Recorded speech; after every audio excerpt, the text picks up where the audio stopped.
Welcome back, ladies and gentlemen. This is Insomnia 51 with the Emerge UK Masters. We're getting in to map number 2 of this best of 3, which has been going on for quite a while, and it's begun. Yeah, this has been a bit of a weird one, Maddles. First of all, let's introduce our players, and then you can explain to the audience just what's been going on. In the bottom right spawn location of King Sejong Station, it is going to be our Blue Zerg player representing Fnatic. It is MiniRaser. And his opponent in the top left spawn location representing FMEsports, we have our Red Zerg player. It is FMOurk. So this has been a bit of a weird series, and let us all explain. We've had quite a long break in the tournament, and it's because of Game 1 of this series. This is actually upper bracket round 1. Everything is reliant on this series completing. The first game of Game 1 was 2 hours long, and then because it was a stalemate of Swarm Host on Swarm Host, it was forced to regame. The regame lasted an hour and got into exactly the same situation. And because of that, the game was eventually awarded to FMOurk, and that was due to him having a much better position. MiniRaser was confined to his main base where he had swarm hosts and tons of spore crawlers and could not move out of it. FMOurk had the rest of the map but was unable to break up the ramp to MiniRaser's main base. It was deemed a stalemate, and because it happened twice, game given to FMOurk.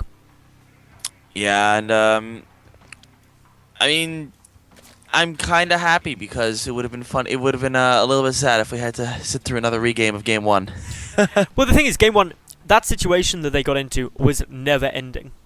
There was I know, like it's one of those. Like anybody who watches Stefano's stream, it's like I'm sure that you have seen games where he has swarm hosts all around the guy's base, but the guy has like 5,000 spore crawlers. Yeah, you can't break it. You got broodlords theoretically could, but if you get broodlords out, no, but with vipers, because then vipers abduct them into the like you cannot break it. It's unbreakable.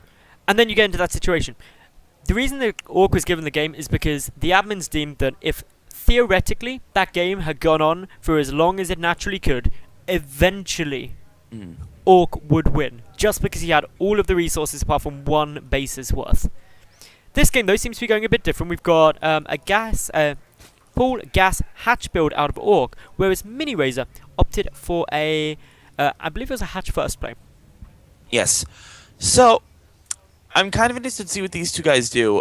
You've just played 3 hours of Starcraft. I'm actually quite surprised, to be honest, that neither of them is cheesing. Just to say, you know, screw it. But they're not. And, I mean, FMOurk is renowned as one of the more patient players in the UK, especially. Like, it's one of his traits that makes him very, very difficult to beat. He can just sit back and won't care how long he's waiting for it.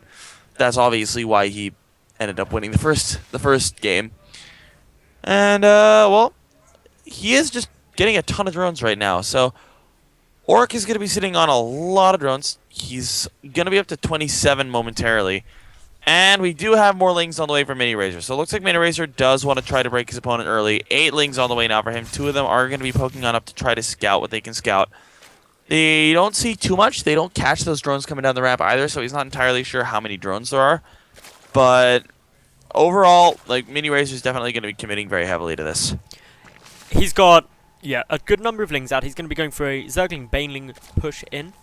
Quite a nice map to do it, King John Station. Going to be coming up the front here, so the FMOurk Spinecrawler are going to be very important for him, but this is a lot of Zerglings, and for the moment, FMOurk hasn't actually seen anything. His Overlord position doesn't give it away either.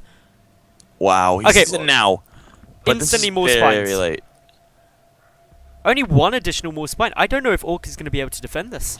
We're going to have to see. One spine will be done when it hits, but the other one, another one's going to come down, but that's not going to be anywhere near done. In come the lings. There's only a couple here for FMOurk. The spine, good focus fire out from FMOurk. That's nicely done. MiniRaser, though, he's got some more banelings finishing on up. He's going to be able to move on in there. He's got to get in there before those extra spines finish, though, because that's when it's going to become very difficult. The baneling hits there from FMOurk. Phenomenal. And FMOurk has... There's the GG. Well, FMOurk takes it 2-0.